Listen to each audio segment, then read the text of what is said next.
Cina melarang penggunaan produk Intel dan AMD di komputer dan gawai baru pemerintah dan pegawai pemerintah.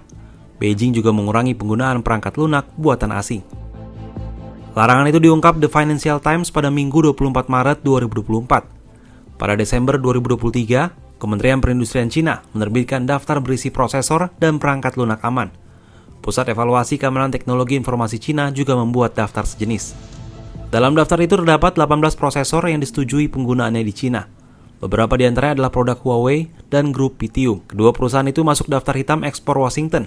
Untuk sistem operasi alih-alih Windows, lebih disarankan memakai hasil pengembangan Linux. Cina telah mengembangkan berbagai varian Linux untuk komputer hingga ponsel. Daftar itu menjadi acuan pembelian komputer dan gawai baru. Mulai 2026, pembelian komputer dan gawai baru di lembaga pemerintahan harus penuhnya mengikuti ketentuan itu. Adapun untuk BUMN, kewajiban berlaku penuh pada 2027.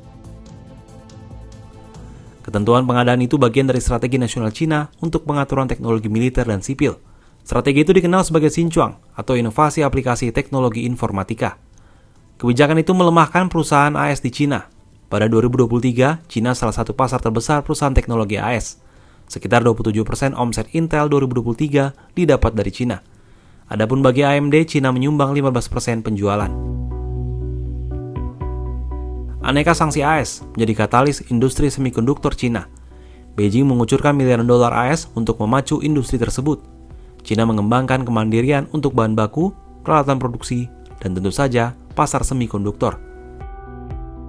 Beijing menyubsidi 1,9 miliar dolar AS ke YMTC agar perusahaan itu bisa memutus rantai pasoknya dari AS. Sementara pemerintah Guangzhou mengucurkan total 21 miliar dolar AS kepada perusahaan semikonduktor yang bisa mandiri dari rantai pasok AS. Dalam laporan Rhodium Group disebutkan, rangkaian sanksi AS ke Cina malah berdampak buruk pada perusahaan AS dan sekutunya. Cina berpotensi menghasilkan separuh semikonduktor global. Cina juga menjadi pasar terbesar semikonduktor global.